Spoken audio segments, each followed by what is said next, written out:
Yes. Go. Good afternoon, man. Nice today. Can you Yeah. hear me? Yeah.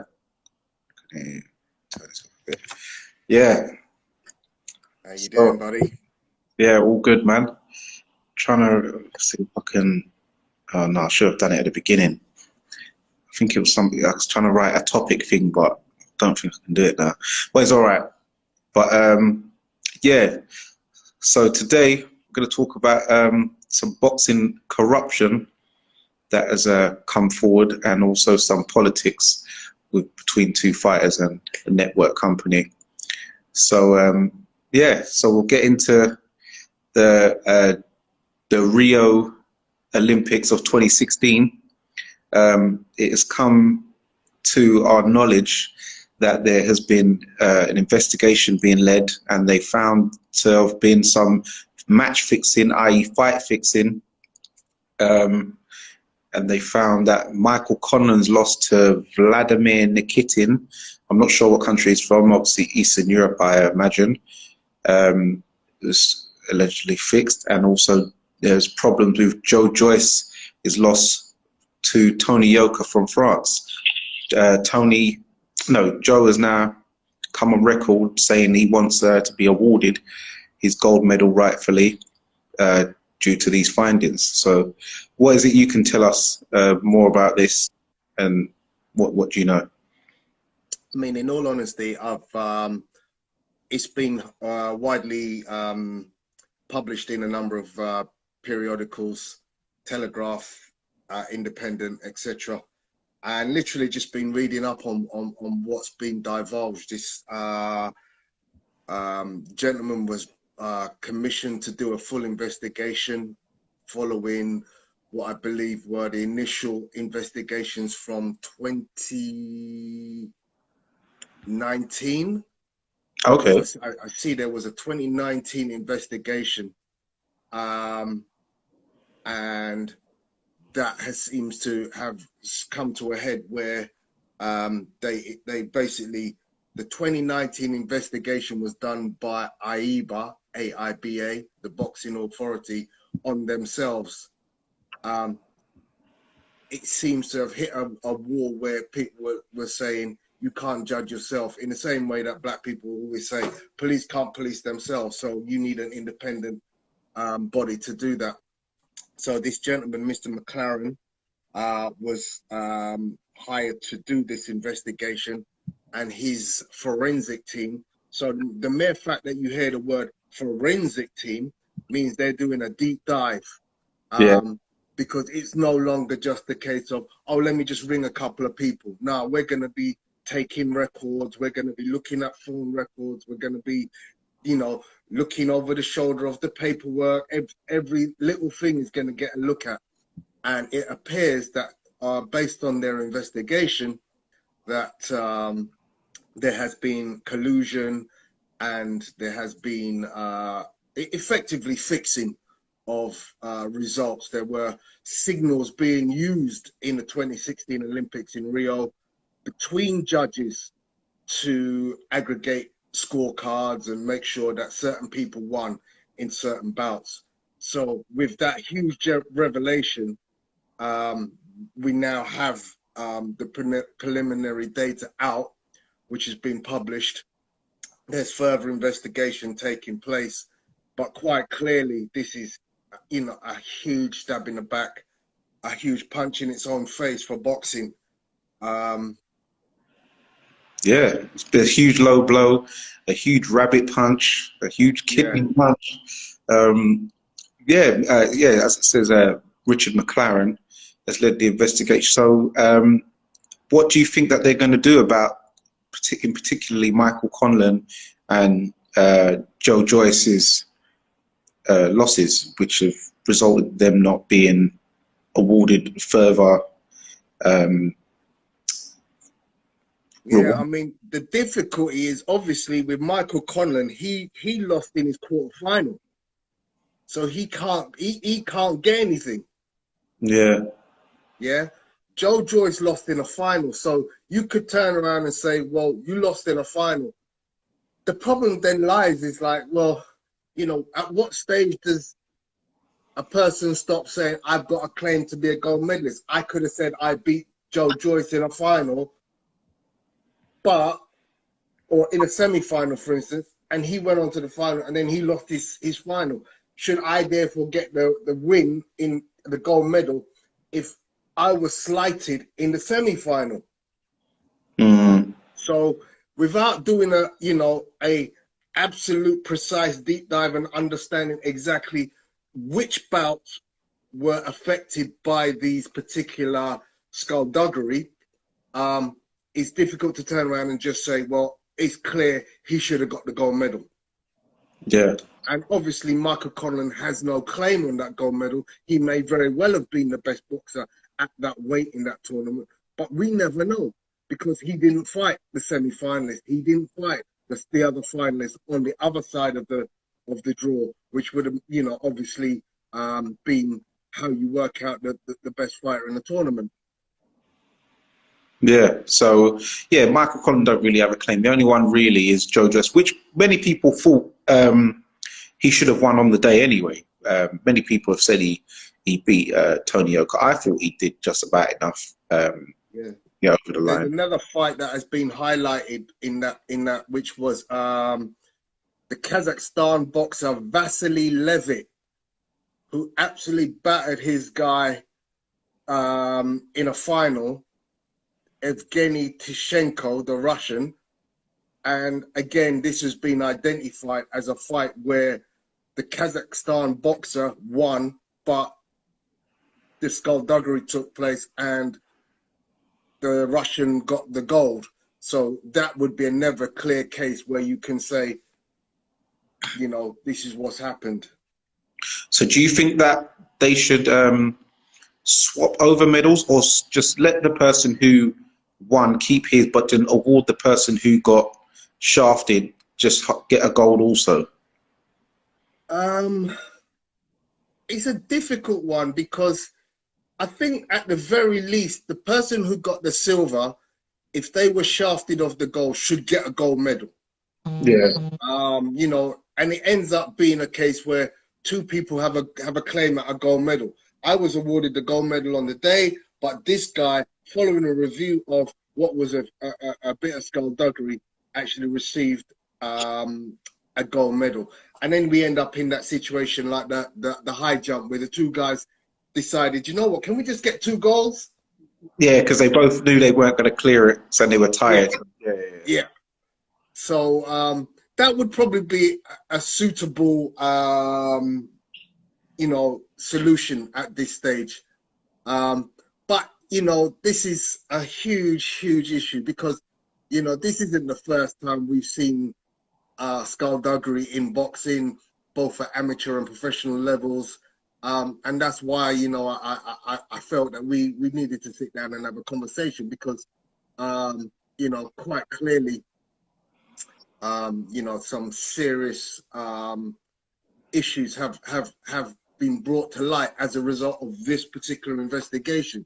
You know, and if you start going back in Olympics or other world championships and Commonwealth Games and whatever championships, you're bound to find the same kind of situation, because rest assured, the fact that it's been highlighted at this particular competition will tell you that probably those judges were judges at previous competitions, and therefore would have been using their system of skullduggery in those previous competitions, which would mean that you'd end up with other results at other tournaments previous.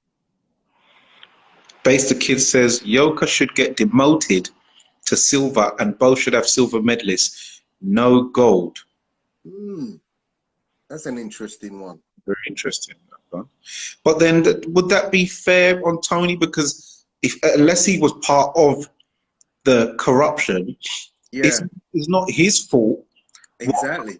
Outside of the ring. So if anything, they should just upgrade Joe and they both go home with gold and be happy. And it's in the history books, you know, that they brought gold. So unless the fighter like Vladimir Nikitin, Tony Yoka, and that last guy you said he beat the Kazakhstan guy, was in on it, then a demotion wouldn't really be a fair solution to what took place at these Olympics. Yeah, I'm just all about putting right the wrongs. And to me, putting right the wrongs means you give Joe Joyce a gold medal. Yeah. Because he did what he had to do. He got to the final, and by all intents and purposes, anyone who watched that fight would have said Joe won it. But, I just think you give him a gold because look, I get back to this thing again where I keep talking about the annals of history.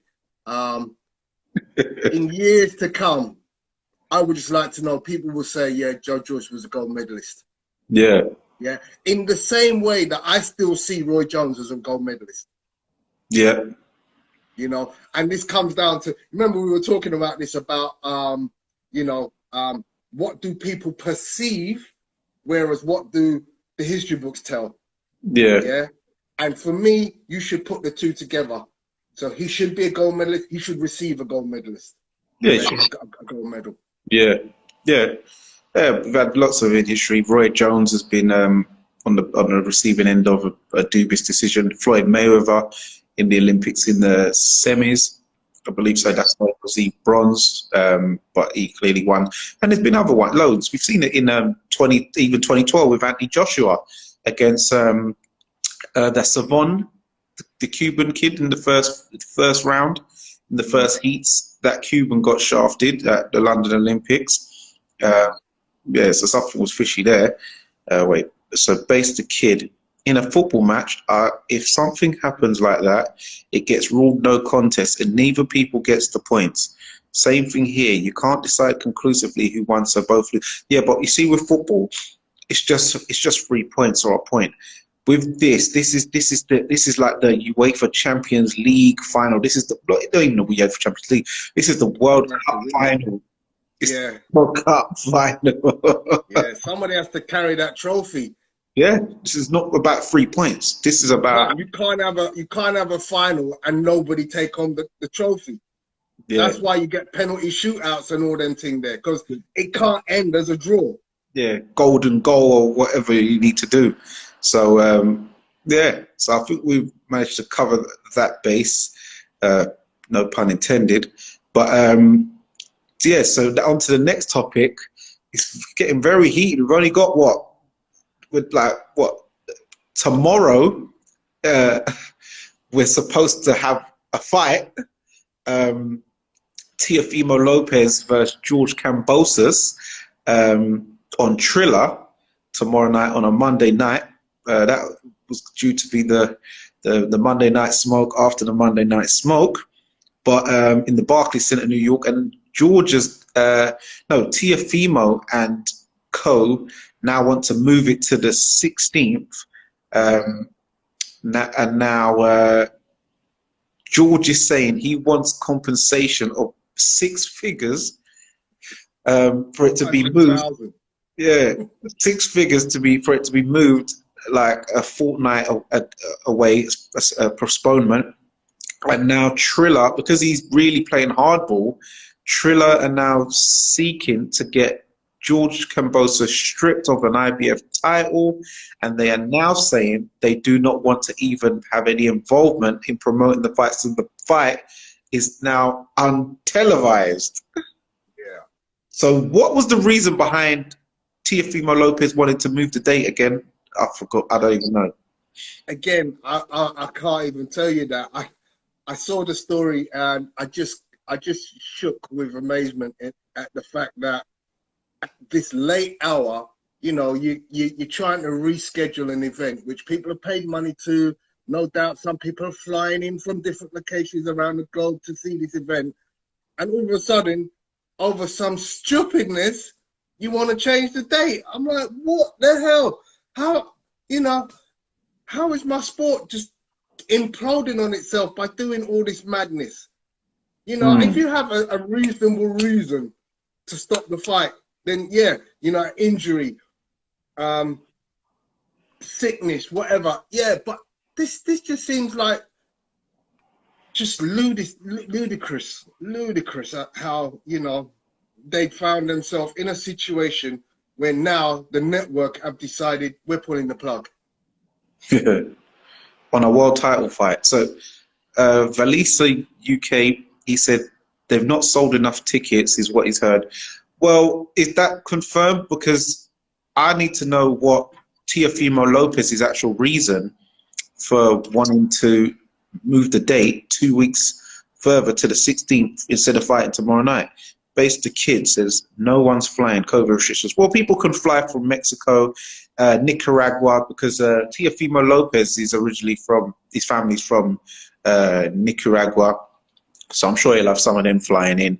You might get, well, I'm not sure. There should be maybe Australians probably can't fly in, but yeah, you'll get people around the Americas being able to fly in or drive in, Canada as well. But yeah, does anyone in the comments know the reason why Teofimo Lopez wants to move the date to the 16th from the 4th?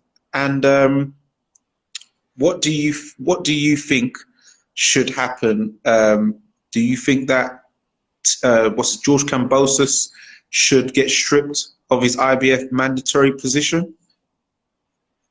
Tony?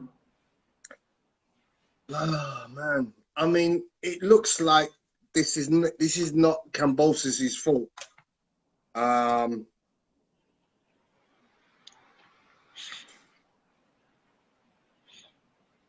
Yeah, I'm trying to flip what is Teofilo's reason. Does anyone know the reason why Teofimo? I don't want to lay blame on one person's shoulder. What's up, Spencer? How you doing, bro? Yeah. You know, if this is Kambosos' fault, then yeah, he gets stripped. But if it's something to do with them moving all and sundry, because quite frankly, it looks like he's ready to fight tomorrow. Yeah, I'm sure he's on weight. So if you're saying, nah, brother, we played this game, but now we have to move you to this, then I'm not willing to just turn around and say, well, he should be stripped because it's his fault. Because it looks to me like there's some kind of something going on. Okay, Base the Kid has said they're moving the fight because they're going up against a huge American football game. Is it college, I imagine? Plus Fury Wilder. It would be Monday Night Football. Okay, so plus Fury Wilder free, so no pay-per-view. Yeah, but that's on the 9th. So even moving it to the 16th, you're only going a week after Fury Wilder, so people would have paid their pay-per-view money. So you ain't going to get the pay-per-view on the 16th. It's better to get it before they do. Yeah, so, yeah, that's not a good enough reason, really. You would have known the dates of a football and your basketball and your sports roster lineups before you booked the date. So Tia really has to honor the agreement. Indomitable Lion, So it gets cancelled because of business. Yeah, it seems so that they're worried about, but yeah, as Valisa said, they're worried about the pay-per-view. That's what it's coming down to, because they're worried about going up against an NFL game, or not NFL, but an American football type game. Is anyone else? That's kind of ludicrous because, you know, look, sport takes place on every night of the week. We got Monday Night Football here sometimes. It's not happen often, but sometimes we have a Monday game. Monday Night Football in America is a regular thing. It's not like this is an outlier game on a Monday night. This is happening every week. Yeah. So for them to not have known that, you know what, we're putting this fight on a Monday, which is not normal boxing night. Yeah. What makes you think that, well, you know what, we're just going to a Monday and there will be nothing on the schedule? Are you mad? You know, I'm not even from that part of the world, but I even know Monday in America, most guys are going to Monday Night Football. If it's NBA season, there'll be a big game on a Monday with basketball. Yeah? So you have to come up against other sports. That's just life. Yeah?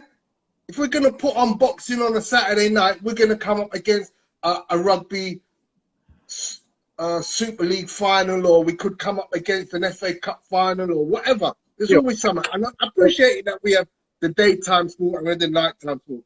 But, you know, look, they know this stinks to me. This stinks. Yeah. Yeah, because we, you know, in the UK, depending where the F1, you know, they travel around the world, you could come up against the F1, and obviously everyone, loads of people watch people like Lewis Hamilton and co. So we reserve our dates normally for a Friday and Saturday night. We don't start moving into midweek and hoping for a Monday and a Wednesday where we know Premiership football is going to be on the menu. We can't compete with that. Like, boxing's big, that big. Where it can compete with your football or soccer for those in the US watching. Yeah, Monday night is crazy. Domino Paul Lion says Triller didn't know the dates because they're not boxing people. Yeah, but Triller must. You don't have to be a boxing person to know that what other sports are on that date. A normal civilian who ain't into boxing knows, you know about American football, your basketball, your baseball. If you're in America, surely you would know that. Are these Triller people even American? Where are they from? Are they from somewhere else in the world? Why they wouldn't know that? You would know your country schedule. Exactly. They must know that, you know, even if you don't know, you'd soon find out, because you kind of look at and go, right, which is my market? Because if my market is the American market, I have to make sure I'm not going to clash with ESPN. Exactly. You know, if my market is the UK market, then I have to make sure I'm not clashing with someone else that's running in the UK at that given time. We have loads of things here that could potentially come a cropper for a pay-per-view event, which people have got to be aware of. So you do your homework, you know, and this is, I'm going to say it, this comes down to you knowing your sport. And this is why I liked what I posted about Dana White was having a go at Oscar De La Hoya. Because Dana White knows his sport.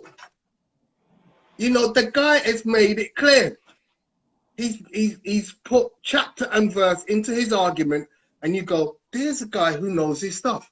Now, if you're coming in Johnny Lately and you want to be a successful provider of boxing, great, but know your things. And that's what Dana White was saying. Anybody could create a mixed martial arts platform. But unless you're doing what I'm doing, you ain't going to make it. Yeah. And don't watch the purses he's providing. Exactly. Unless you provide better. Base the Kid says, Ryan Kavanaugh is American, admitted he didn't know the game was on. They just effed it up. All right, so if he didn't know, you telling me everyone in his team, all the staff members and deal makers and shakers, none of them could have advised him about this? Surely someone in Triller would have known this. So I don't think that's a valid excuse at the end of the day. And they need to honour the agreement and fight tomorrow night. Yeah. Did they even think that, you know what, we can put this on against the Monday Night Football, and our boxing fraternity, people that love the sport, would ignore the football and just come to us? Is that what they're thinking? Mm. Yeah. You know, let's be honest. Football takes place at 8 o'clock. Sometimes you have a late kickoff on a Saturday at 8 o'clock. It might come up against a boxing event, but you kind of go, well, you know what? If I'm running that, I'm running that. And I'm prepared to go up against football, because there is a football fraternity and there's a boxing fraternity. And then there's a mixture where the guys will get an option. Well, you know what floats my boat that time? Am I going to sit in and watch football, or am I going to go to the boxing, or am I going to buy the pay-per-view, or am I going to go to the football game? That's something you deal with. Yeah. Indomitable Lion Jack, no, well, they're proposing a new date of October the 16th, but the challenger, George Kambosos, is saying, no, he wants to fight tomorrow. He's ready now. And the champion, Teofimo Lopez, the one who beat Lomachenko, is saying he wants to fight on the 16th. And yes, but it seems that Teofimo he's in the wrong, but it's also Triller's fault. So Teo needs to holler at Triller and tell them, mate, you got to cough up the money then. for me. Yeah, for real. But Because he can't now because Triller said they don't want no involvement in this fight because they're already at a deficit with money, and they've it's just crazy. screwed the whole thing It's up. crazy because you kind of have to go, well, there are contracts drawn up for this stuff. So quite clearly, if you sign a contract and you read through all the small print, you got to realize this is the date. It can only be stopped for these reasons, and if so, this is the fallback plan. Yeah. You know, these things are written in black and white. They're not like, oh, let's just try a thing. And this is what this sounds like. This sounds like try a thing. You know what I mean? It really is as amateur as you get. Like, oh, shall we just move that? Shall we just move that? What are you thinking? These men are committed athletes. These are professionals. They work their socks off to a specific point in a month where they will be at their peak. And now you're going to go 24, 48 hours before and say, hang on a second, do you mind just like pushing yourself another couple of weeks in camp? And let's remember, George has already had to move the date from the original schedule due to Teofimo catching the 19. Yeah. So, but that's fair enough because that's But he now doesn't want to. He now feels, well, I'm not gonna wind down again, and I've got to get back to the people. Like, I'm the challenger. This guy's the heavy favorite. Like, if I need a chance, I feel optimum now, so I need to fight tomorrow night. Yeah, I mean, think about that. I've had to peak at a previous date. I've had to extend that peak, and now you're asking me to extend it again. What the hell? For rubbish this time. The first one, he wouldn't have been passed for a medical anyway, but now he will. So, yeah, I don't think Triller have a leg to stand on. They can't get him stripped. They can't sue George. If anything, George can just turn up tomorrow at the Barclays and say, yeah, I'm here. I'm gloved up. I'm wrapped up. Ready to fight. I just need no fight. Okay, I need my money then because I'm here. Yep. I've got the paperwork. We were due to this fight on this day. I've turned up. Where's the production team? I'm due to get my monies. Yeah. Has anyone got any opinions on this? Jack says they should run it tomorrow. Base says Triller needed the casuals involved because they overspent heavily on the fight and trying to make their money back. Yeah, but yeah, they just got to run with it.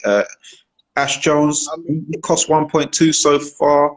Moving it around, yeah, probably did. So clearly, Triller in trouble because they've been the recipients of some bad luck with their fight schedules of late. Obviously, the initial delay to this particular fight. Then, of course, they had the Evander Holyfield debacle, which has left a sour taste for most boxing fans. It's probably fair to say that their decision to announce that they're pulling out of what we call celebrity boxing is warranted.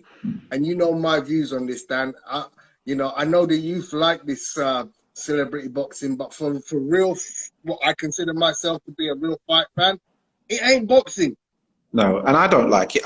I liked the first one, the Roy Jones, because I thought it was just going to be a little one-off. Like a little one-off. All right, everyone loves Mike Tyson. Yeah, let our kids watch. Yeah, this is what Mike does. This is what Mike does. All right, yeah, look, Roy Jones. All right, one-off. Allow it. But now everyone's jumping. I'm seeing videos of what's his name? Bloody Riddick Bowe, shadow boxing, and his feet are gone, his legs are gone, he's staggering, shadow boxing. I was like, no, Riddick, don't do that. It can't be sanctioned. This is dangerous. It's awful, bro. It's awful. Yeah. So, the sport's in a bad place, both at amateur level and professional level right now. With these things happening in such a short, compressed space of time, it kind of puts the focus on our beloved sport of boxing. I'm really, really, really disappointed by what's going on. We're just seeing this lovely, beautiful, sweet science being decimated from the inside by its own governing bodies. Mm. You know, and it's time that we, you know, I just feel like we need some kind of like a change is needed where, you know, people can, you know, come up and say, right, this is what's wrong with the sport. You know, we know that there are so many problems in boxing. You know, boxers don't have any pension. You know, we don't look after our aged boxers. You know, there are issues of mental health. There are issues of damage to the brain. There are issues with, you know, so many elements of the sport. Yeah. And then we've got these idiots shooting themselves in the foot with stupid decisions, poor matchmaking, poor judging. And so it's like, you know what? It's like it needs a complete overhaul. Yeah, then what You they know, need, we've had the amateur boxing turned into the pro boxing, so now pro boxers can box in amateur tournaments. You know, we've got amateur boxers fighting as semi-pro, or you know what I mean. So where is it going, bro? yeah. So what it probably needs is what you think it feel is like a world boxing governing body, like which governs the whole of boxing. So what, no matter what country, obviously it'd be there'll be a professional one. You can't have one doing amateur and pro, but there needs to be some kind of world boxing organization for as a governing body overhaul to, yeah, because it's too fragmented at the moment, and it's you're just getting people like Triller, as Jack said, yeah, it's really like trying a thing on road, because the reference you said earlier. Ash Jones says, this is how many will watch Lopez Kambosos after he beat Loma's downgrading opponent. Jack, they need to fight tomorrow. Ash, Triller ain't big enough to get people stripped. We'll say, base the kid, they want George stripped because if the fight happens, they get their deposit back. Wait, what? If the fight happens, they get their deposit back? Do they? Oh, yeah. Okay. Ash, George can't be stripped. He ain't the champ. They want to strip him of his mandatory position, not his title. Ash. That's right. Yeah. Big up Ben Doughty. What's it? Jack. The boxers need a union. That's it. Like a world boxing union, but not the WBU. And a pension for when they retire. They're all broke after boxing. No, they're not all broke, but there is some sad cases, but that's just like any sport. There's a lot of NBA guys who are broke, who were superstars, NFL guys, pop stars, you name it. So that's just, some people are just not wise with their money. And as the saying goes, a fool and his money will soon be parted. So yeah, we're going to have to wait and see what happens. But if I was George, I'll turn up at the Barclays tomorrow night with my wraps, my gum shield, my shorts, my cup, and I'll stand in the middle of the arena, whether there's a ring set up or not, have some photos and video footage, and that way I'm covered that I turned up to the fight. It's crazy, bro. It's crazy. But yeah, you're absolutely right. I would do the same. I'm standing by my guns on this one, bro. I'm like, yeah, you know what? I signed the contract here. If this guy is fit and ready and there's no medical reason for him not to turn up, then pay me my money, bro, because I'm there. Yeah. Simples. Yeah. And on that note, guys, I think we've got to a conclusion, but yeah, let us know what your thoughts and opinions are. We're going to be uploading this to YouTube, so make sure you leave a comment. Be sure to like, subscribe. Also follow Pugalistic Boy on Instagram and YouTube as well. And I hope you enjoy all the great content. So yeah, peace out, guys, from Fight Fan TV Live. Bye now.